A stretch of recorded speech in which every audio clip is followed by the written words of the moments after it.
Everybody, we are staying on top of this breaking news. Time now is 6:30 a.m. This wildfire burning in Orange County still, and this is a live look from Chopper. And you can see the scene there, a lot of smoldering homes still, these mansions that you still see smoke coming out of. We have new information about a possible cause. This is still very early in the investigation, but Southern California Edison says there was, quote, circuit activity in the area where that fire started. And here's what else we know right here. The fire started yesterday afternoon in Aliso Wood Canyon. That's between Laguna Niguel and Laguna Beach. It has burned 199 acres. We just got that latest number here moments ago, and it has destroyed at least 24 homes.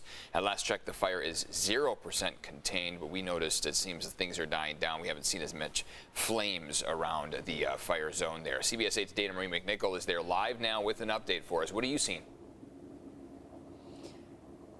Well, Eric, you're right. The flames we are not seeing, but what we are seeing is the remnants of the homes that have been completely burned. I want to show you this backyard behind me. Firefighters are still actively trying to put out any type of hot spots, making sure that they're actively monitoring inside and outside of the home. I just looked on Zillow. This is actually a $9.8 million home for sale on the market right now, completely charred and destroyed. What's only left is the framework of the home this morning. Last night, firefighters had to battle dark, smoky conditions as well as those ocean winds because we are right on a canyon. You're getting a look at what remains of this home this morning, a fire that started yesterday afternoon. Again, you can see the smoke still actively coming from that scene. We could smell it in the air. You know, as I look along this canyon, it really is random. One home is standing, the other is not. Over here, I do want to take you to show you exactly where we are right now.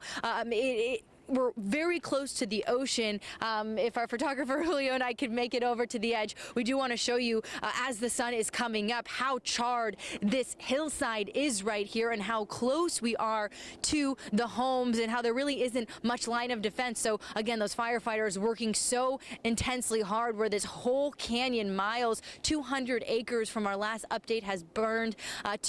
20 homes we're learning right now are destroyed, but that number could be higher as those were the updates from last night. We are getting word from the Southern California Edison company that they sent a letter that they're informing of a circuit activity occurring close to the time of the reported fire. So this is still under investigation of exactly what caused it, but we will be here all morning long. What I do want to share with you is that there's no injuries, no deaths, and the wind has significantly calmed down. I'm not really feeling much of it here.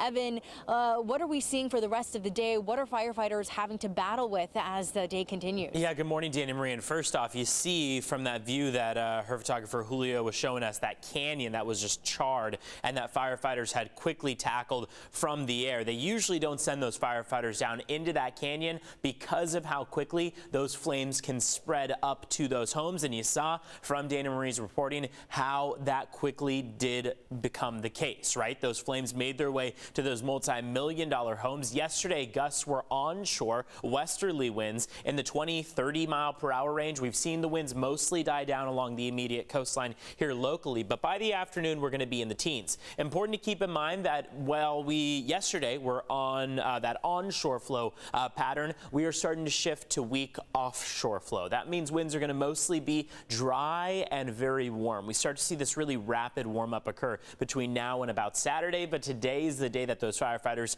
are getting the upper hand because of how really calm those conditions are as far as your conditions go, right? So we're going to see those afternoon wind gusts move into the teens, but not quite as windy as yesterday. And today is going to be the cooler day compared to, say, tomorrow as well as Saturday. So today we're in the 70s. It is still going to be warm out there, but by tomorrow we're going to be in the upper 70s, low 80s. By the time we get to your Saturday, we're looking at widespread 90s inland and even 80s along the coast. So we just keep warming up from here. It's important that firefighters try to do all the best they can while conditions are good for them before we start to see those conditions change.